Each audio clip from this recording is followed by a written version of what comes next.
So let us go ahead and create a table here with 3 fields. Okay, so let's create a very simple table which has 3 fields: employee number, employee name, and department. So we create something like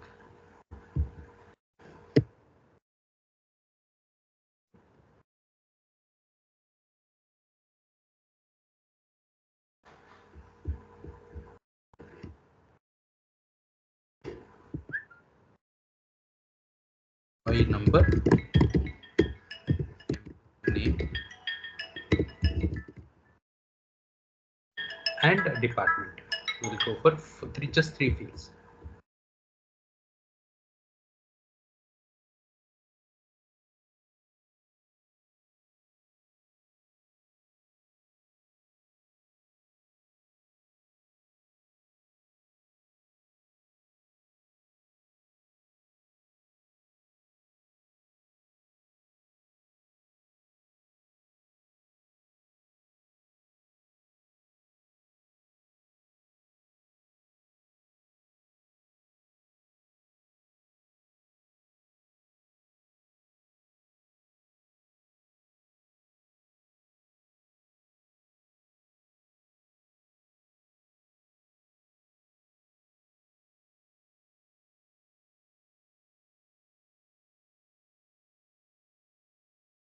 So for creation of a table, we need to go to a transaction code called SC11. SC11 is the transaction code that we have to make use of. And as I was discussing, we will go ahead with the employee number, employee name, department. These are the field names that we'll have.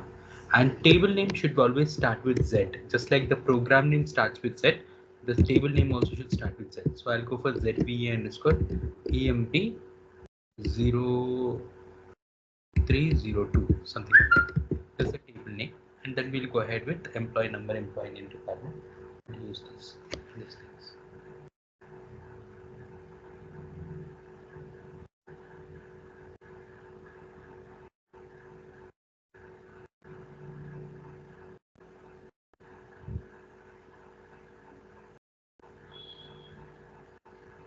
Okay, so let us go ahead and create that here. ZVA underscore EMP 0302 and click on create.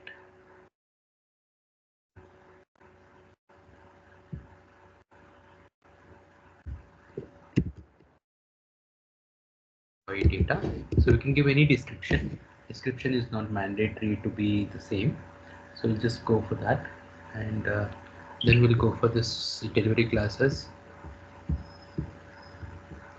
application table and delivery maintenance allowed. So why are we doing these steps and what exactly is the significance of it is something which we'll understand in the next tables. We'll create a couple of tables to understand all the functionalities, but this is a very basic table where we are creating a table without domains and data elements. So we have. So we'll go for fields here.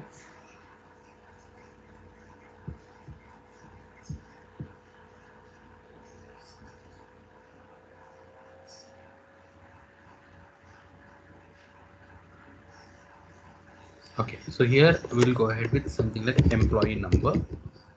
At least one field should be, primary field. That's the reason. That's the reason we are taking this as a primary field. And we have not created any data element, so we'll go for predefined. And here we'll go for data type as data type. We'll go to as character, length as some 10.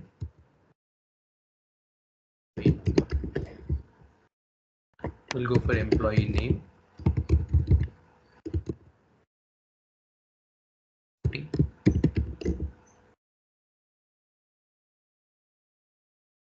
We have department. I'll take this as also character 8.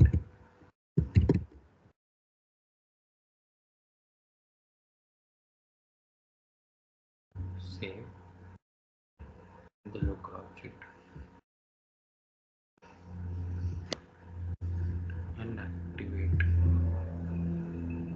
So yeah, this before activating, we need to make sure that we update the technical settings. Okay, So these technical settings, we need to do it here.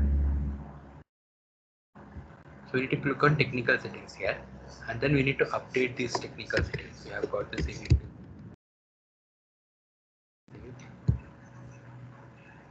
back.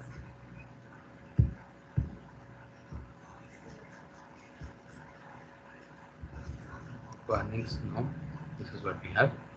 We'll go ahead with this is done, and we'll go for utilities, table contents, and create entries. So in this, we'll go ahead with something.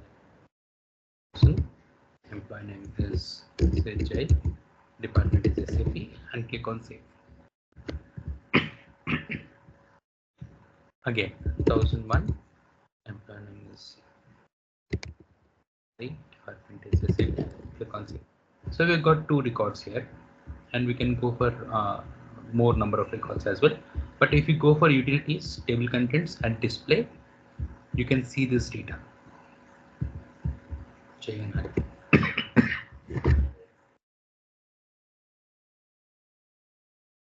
Right.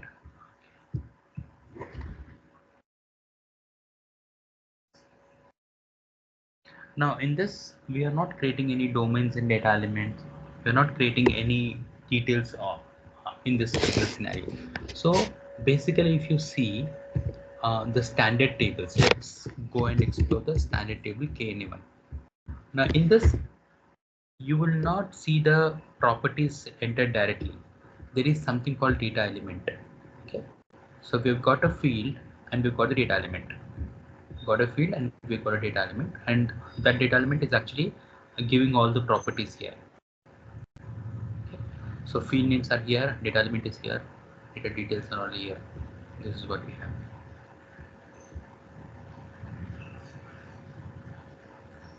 Right. Okay, so we need to create a table similar to it. We need to first create data elements, and then we need to create the properties here. So those steps we'll explore.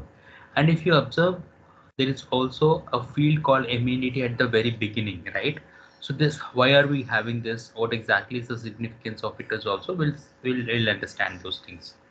Okay, in the next project. Now that we created a employee table with very basic features and updated the data, we'll go back and create a table with domains and data elements.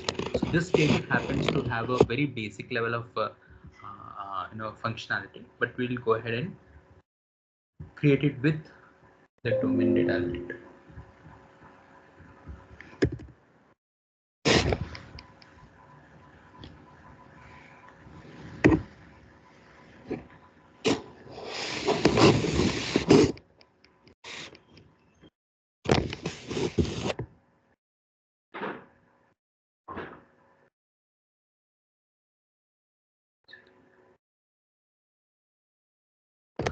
So let us create a domains and data elements. Before we create the domains and data elements, we need to understand the significance of it. What is the significance of domains and data elements is what we need to understand. Let me just show that in the system.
So the database tables that we created in the data dictionary, the transaction code was SC11.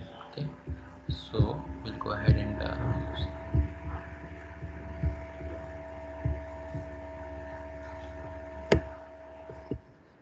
basically have what is a SAP database where we store all the data. Okay, this data dictionary is something which will store all the data and all the data definitions as well. Now on top of this database, we have all these AA, ABAP interpreter, screen interpreter, data dictionary interfaces. These all will work on top of the SAP database. This is R3 application that we have. Then we kind of went ahead into the database data dictionary, and the transaction code was SC11. So once we do that, we can go ahead and we can have the option of transparent tables, cluster tables, and pool tables. This is all a part of the web dictionary. Now we created a table and we clicked on create. Okay, and then we created this short description. Then we went ahead and created the application table as application table and delivery maintenance allowed. And once we do this, so we have this delivery class, right? So delivery class will have various types of delivery classes, and these are the different types of data that we can actually store.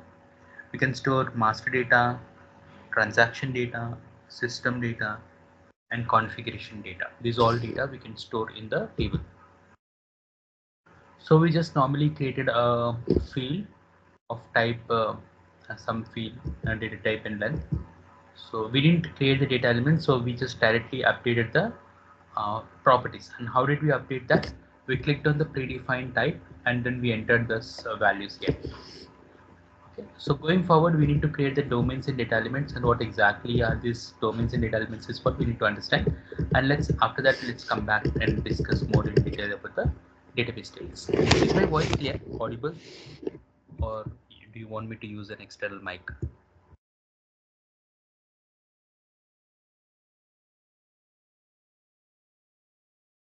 So you're audible. Okay, thank you.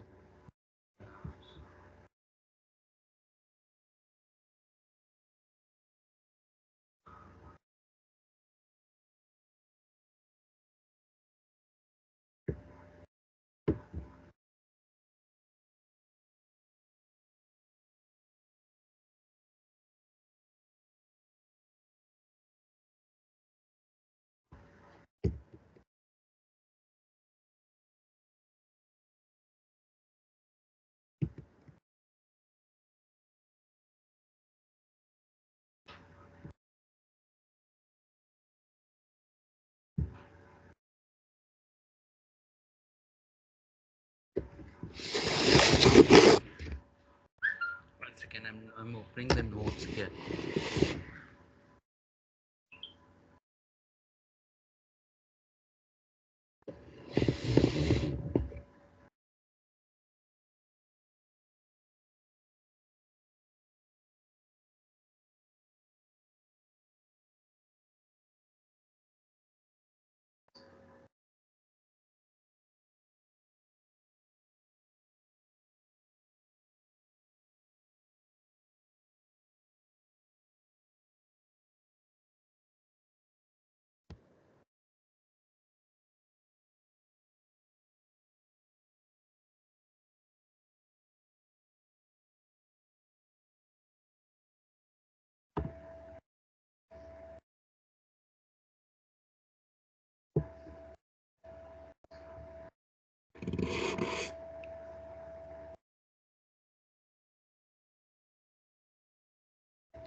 Let's create a database table here with domains and data elements. Now domains and data elements help us to give the properties to the fields. Okay. So let's say we have got this employee number, for which I'll create a domain called ZVA underscore ENO 03. And then what happens is the moment I create a data element, we have to give the data type. We need to enter the data type.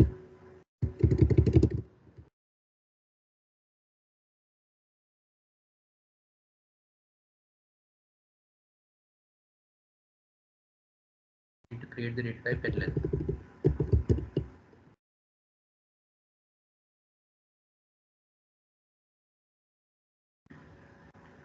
So here we need to create the data type and length. So for creating the data type and length, let's say we'll give it as character plus length as some 10. So we are giving the properties at the domain level. Then we'll create the data element.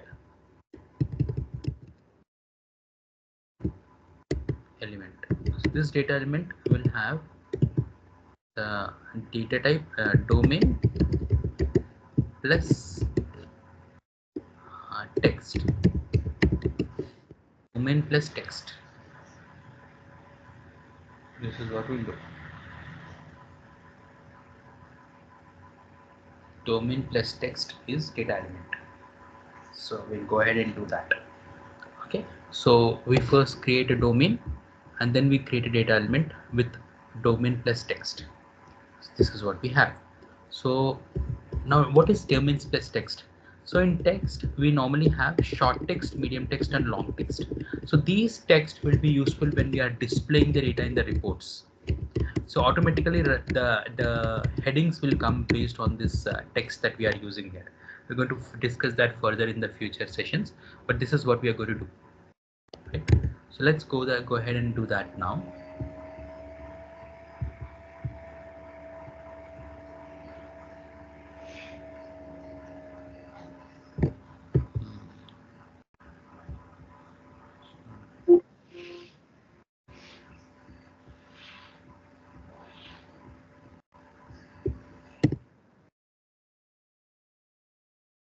ZB underscore, let's say we have got this as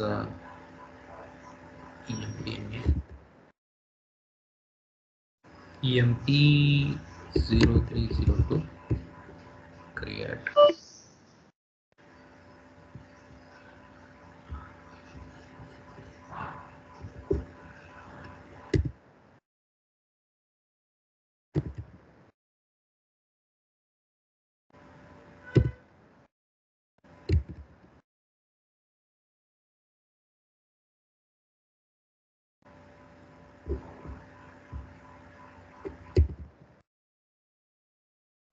So we'll go for domain. In the domain we'll go for ZB underscore ENO create by number. Then data type is character.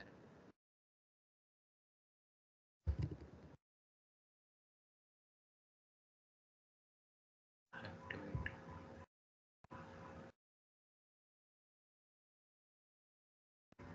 Employee and employee name. So similarly we can create for employee name and department also, but let me just once create the data type in the sense data element ZB underscore ENO. We can have the same name or we can add the whatever, so it's up to you. So create a data element. We need to select the data element by number underscore ENO.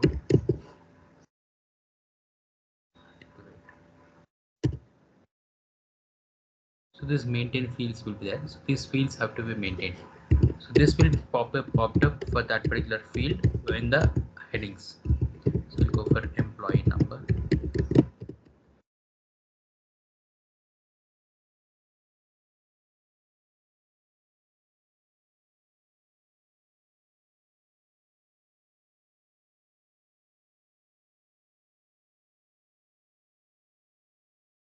We'll go for save, activate,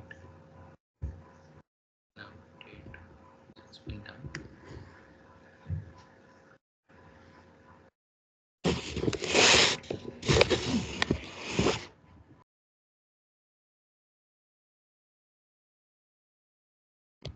This is done, and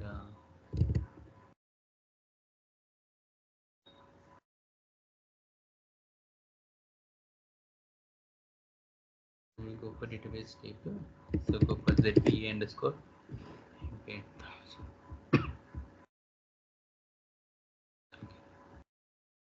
AMP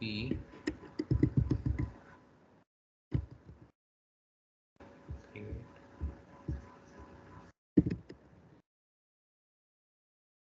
delivery class will give us A only. display maintenance allowed. Fields will take the first field as employee numbers. This, and now the only difference from the previous one and now is I'll give this data element that we have used. We have created, right? The data element that we have created, it should be coming here.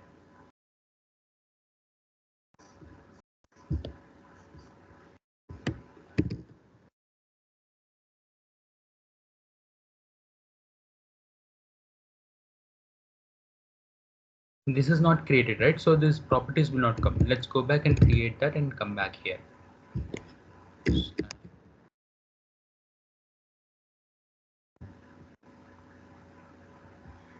Domain,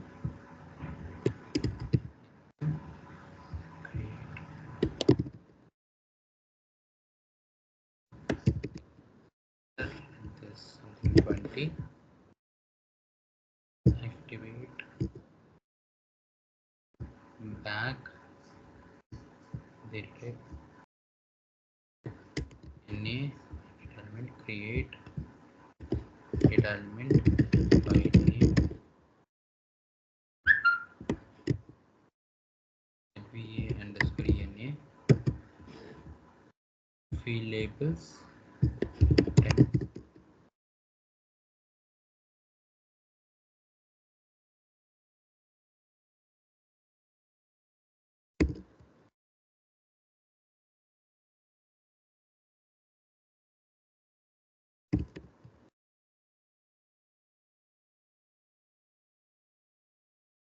For employee, say something, you can go for full name or something. You can give. What is the number that that I'm writing here is this number signifies the length of this field, property, length of this field. So I will activate back. Once it's been done, you can go ahead with that field table, and here go for EMPNAD, enter.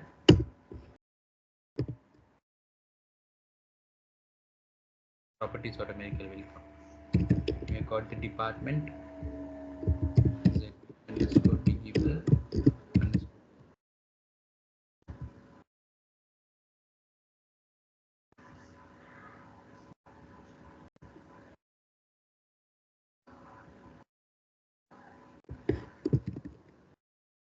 We can do for top-down approach also. I created there. I entered the name. That name is not existing. So I double clicked on it and went into ZVE underscore D. Double click on this. Hit save yes.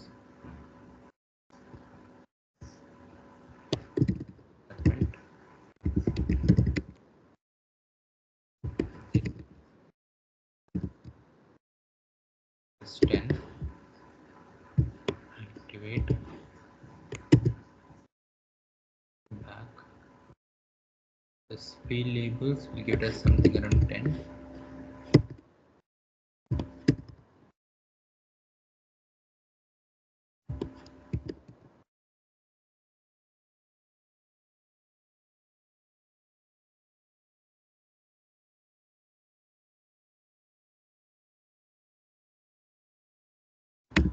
Okay. Save this. Syntax shift. Activate. That's it. So we have got this. Now we are going to go ahead and enter that in the department. This automatically have comes in.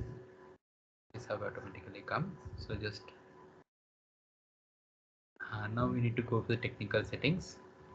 Data class we need to give it as APPL0, size category as 0, and save.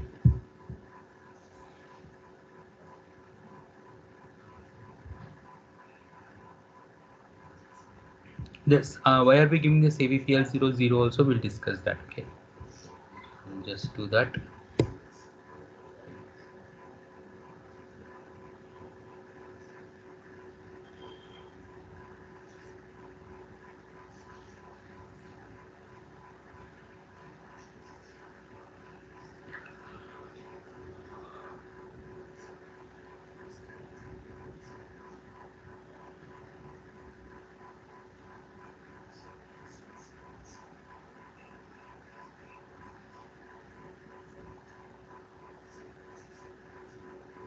It's taking time.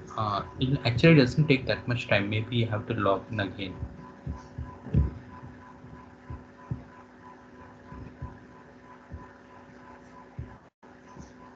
Yeah, it's done. So I'll just be back. Yeah, so then once we give this, we can activate this. Back. This is what we have. So then we can display the data. We can create the data and we can display the data. Lead table contents, create entries. Line names.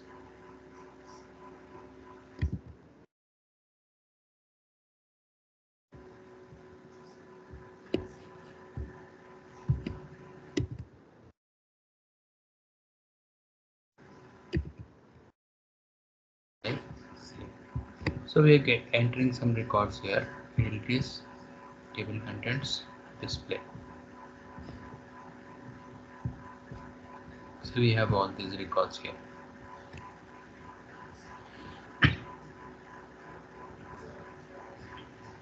Okay, so the only difference between the previous uh, project and this project is that we are creating the domains in data elements, which will enable us to give the properties to the fields. No other change. So in the previous example, we have done the predefined. We clicked on predefined and we manually entered the properties. But here we created the domain and data element and then entered the data element name here.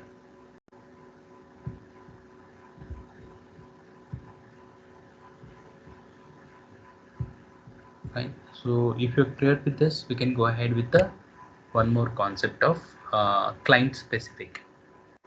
So we can basically create a table client dependent or client independent. So what is client dependent? Client independent is what we need to understand here. Let me just share the screen.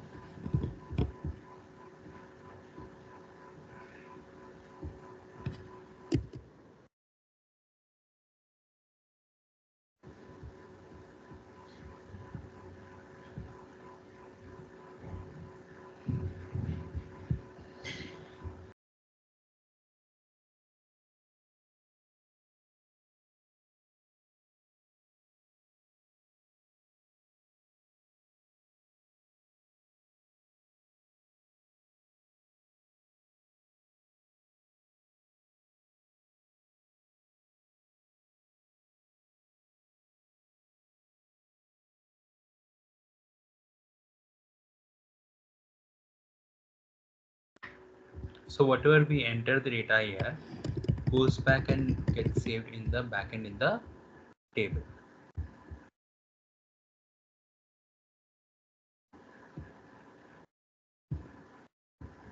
So here we have client 100. Then we have client.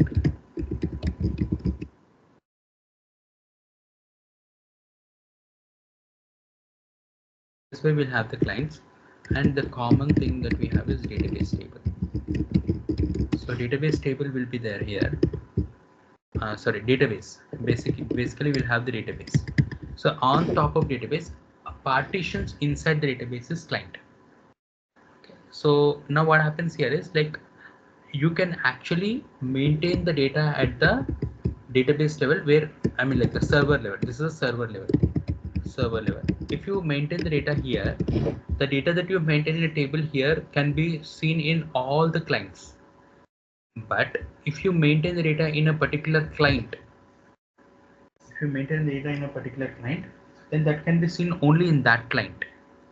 You cannot see in other clients. So the advantage of making it as client dependent is you can different departments or different teams can maintain different data in different clients. So in 100 client, maybe technical team can maintain some data. In 200 client, functional team can maintain the data. In that way, we can have. So how do you make the client? How do you make this table client dependent? Is you have to enter the first field as first field of table. We need to give it as MANDT. You need to give the first field of table as MA indeed.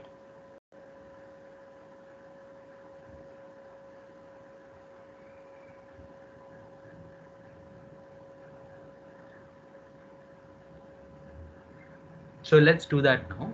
So when we are creating the table, if you explode all the SAP standard tables, they will be of same order. So first field will be MANDT always. So even in our tables also, if we add the first field as MANDT, it becomes client dependent. Okay. Here is see if the first field is MANDT. So this is only to make the table client dependent. Means what? If you enter the data in 100 client, you will not be able to see that in the 200 client. Okay. So each client can maintain a different data. For that, we will go for this client dependency.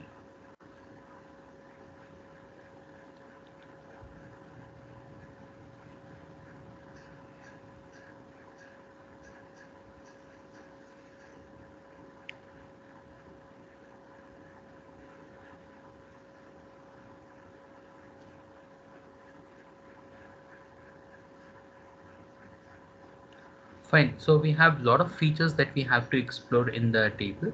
So I would request you to go ahead and understand this, and we can take it forward from here in the tomorrow's session. You please practice this and we'll take it.